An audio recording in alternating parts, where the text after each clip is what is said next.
Hello my all YouTube family, खमा गनी, welcome and welcome back to my channel. कैसे हैं आप सब? आई होप आप सब ठीक होंगे, अच्छे होंगे, मस्त होंगे। मैं भी अच्छी हूँ।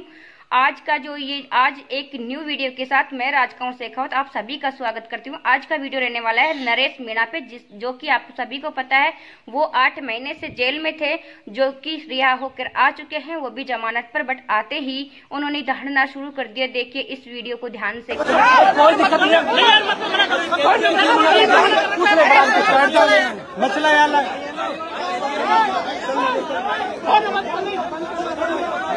शांत हो जाओ।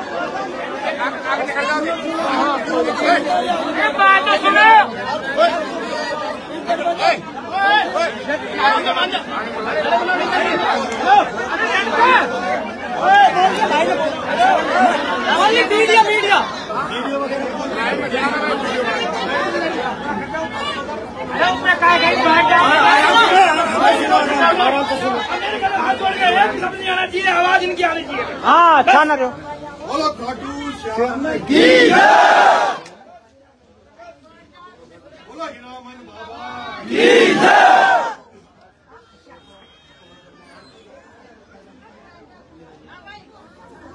बोल बजरंगी बली की जय, बोल सालासर महाराज की जय, बोल महतुपुर महाराज की जय, बोल सच्चे दरबार की जय।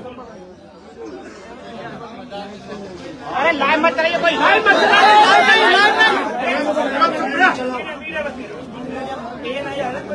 ये तो मीडिया वाला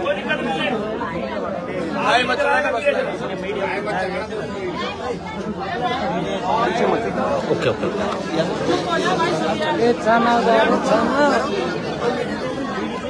अरे यार बैठो ना यार, आप बैठो आप बैठो। अरे बैठ जाओ भाई, बैठो। अरे बैठ जाए, जो जहाँ ठीक है वही बैठ जाओ। बैठ जाओ, अपने आ जाओ, पीछे आ जाओ, यहाँ पे बैठ जाओ, बैठ जाओ, बैठ जाओ, सब बैठ जाओ यार।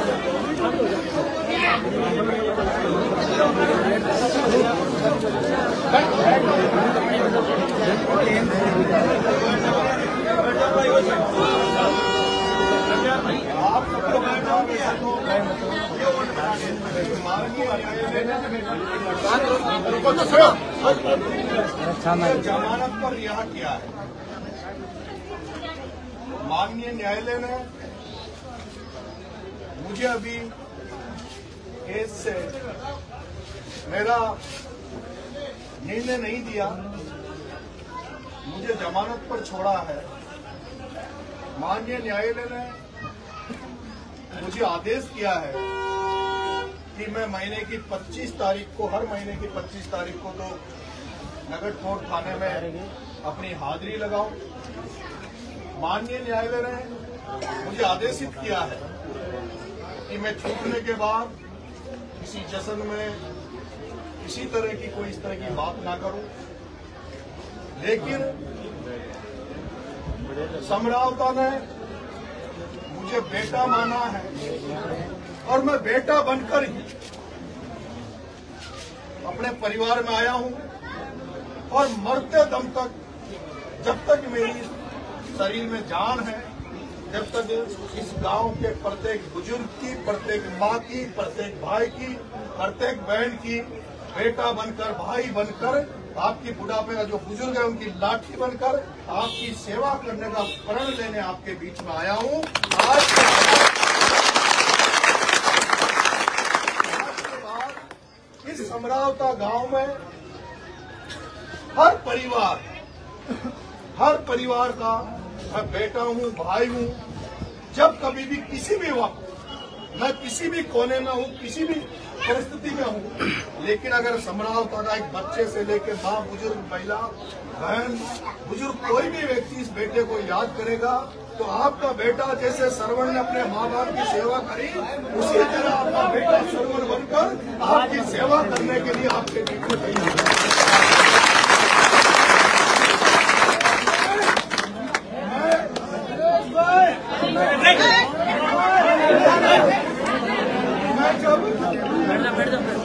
मैं जब आपके गाँव में आया तो इसी जगह पर मैं आपके बीच में बैठा, तो मैंने कहा था कि मैं एक ऐसे परिवार में पैदा हुआ हूँ, ऐसे खानदान में पैदा हुआ हूँ जिसमें ऐसा कोई, मुझे जब से मैं पैदा हुआ हूँ तब से मैंने मेरे माँ बाप से, मेरे बुजुर्गों से, मेरे परिवार से एक ही सीखा है कि भाई जो कोई भी गरीब हो, जिस किसी को भी जरूरत हो, चाहे कोई किसी भी जात का हो, किसी भी धर्म का हो, कोई भी हो, लेकिन कोई अगर कोई असहाय व्यक्ति है, कोई कमजोर व्यक्ति है और जिसको ऐसा लगता है कि उसका कोई धनी धोनी नहीं है और उसको आपकी मदद की जरूरत है, तो वो अगर आपके पास मदद आए तो मदद जरूर करो। और अगर मदद नहीं कर पाओ तो मेरे माँ बाप ने मुझे ये जरूर सिखाया है कि अगर दरवाजे पे आप किसी की मदद नहीं भी कर पाओ तो कम से कम अपने दरवाजे से किसी को खाली हाथ, किसी को बिना पानी पिलाए, बिना खाना खिलाए, किसी को सम्मान देने ये बिना मत जाने देना। ये मैंने मेरे परिवार से सीखा है। मैं आपको विश्वास दिलाता हूँ। और आपने जिस दिन यहाँ मैं बैठा था तब मैंने कहा था कि आप मेरा साथ मत छोड़ना, मैं आपके साथ पूरी दमखम से रहूंगा। और जब मैंने ये कहा था तो मेरी वो जो ढोल की बजाती है यहाँ बहन, मैं नाम तो नहीं जानता, ये बहन थी, बहन चित्रा थी, बहुत सारे लोगों में पहली बार आपके यहाँ आया था, मैं नहीं जानता। लेकिन मेरी माँ बहनों ने मेरे से कहा था कि बेटा हम तेरे को छोड़ेंगे नहीं। एक रामायण में एक कहावत है, रामायण में एक चौपाई है, रघुकुल रीत सदा चलाई, रघुकुल रीत सदा चलाई, प्राण जाए पर वचन जाए। और मैंने इस समरावता में अनुभव किया है, जब वो घटना हुई तो आपने प्राणों को भी वो करके और मेरी रक्षा करी। वो मेरी माँ बहन है जो इस चबूतरे में, हीरामन के चबूतरे में मेरे गले लिपट गई थी और मेरे मुंह में जबान नहीं बची थी, तो वो मेरी माँ बहने रो रही थी और मेरे से कह रही थी बेटा तेरे को हम कुछ नहीं होने देगा। मैं धन्य हूँ कि ऐसे गांव में मैं आया और उस गांव ने मुझे एक्सेप्ट किया, स्वीकार किया, मुझे बेटा माना।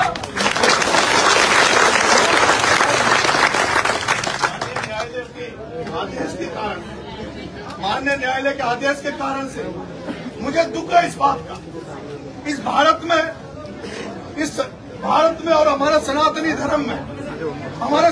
धर्म में भारत में सिखाया गया है कि कोई व्यक्ति आपका स्वागत करे, सत्कार करे, कोई माला पहनाने आए, साफा पहनाने आए तो उसका माला और साफा जरूर लेना चाहिए। लेकिन मुझे दुख है, अभी जब मैं टॉक से यहाँ आया हूँ बहुत सारे लोग रोडों पे बेचारे मालाएं लेके खड़े थे, साफा लेके खड़े थे, लेकिन मेरी माननीय न्यायालय के आदेश के कारण मेरी मजबूरी थी कि ना तो मैं उनकी माला पहना पाया, ना कोई उनका स्वागत ले पाया। लेकिन मैं आपसे निवेदन करूंगा, आज मैं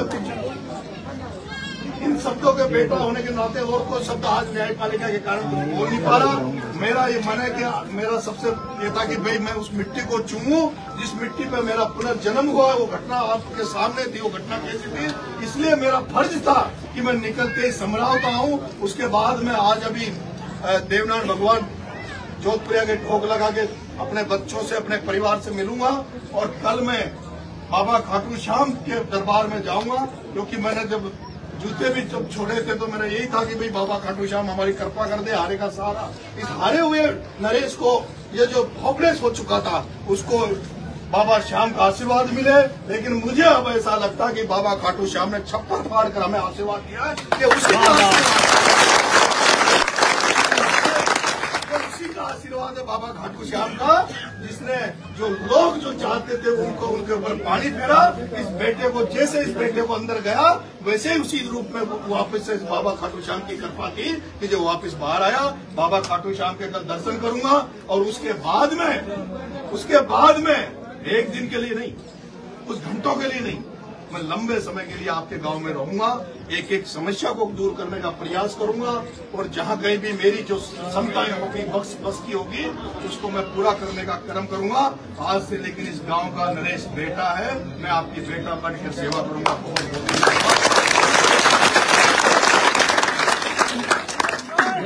बहुत किस तरह से ये कह रहे हैं कि मैं अब लोगों के साथ, मतलब लोगों का हर एक काम करूंगा जो कि जरूरत होगी जी लोगों को। तो मैं आपका बेटा हूँ, मैं आपका भाई हूँ, भाई या बेटा बनकर जीना चाहता हूँ, आप लोगों का सपोर्ट करना चाहता हूँ, आप लोगों का हर कार्य करना चाहता हूँ। तो कैसा लगा आपको आज का मेरा वीडियो? अगर अच्छा लगा हो तो मेरे चैनल को सब्सक्राइब जरूर करें, वीडियो को लाइक करें, इस वीडियो को ज़्यादा से ज़्यादा शेयर करें। जो भी मेरे वीडियो पे फिलहाल नए हैं वो भी मेरे चैनल को सब्सक्राइब करें। तो मिलते हैं एक न्यू अपडेट के साथ, तब तक के लिए खामा गनी। जय हिंद, जय भारत, वंदे मातरम।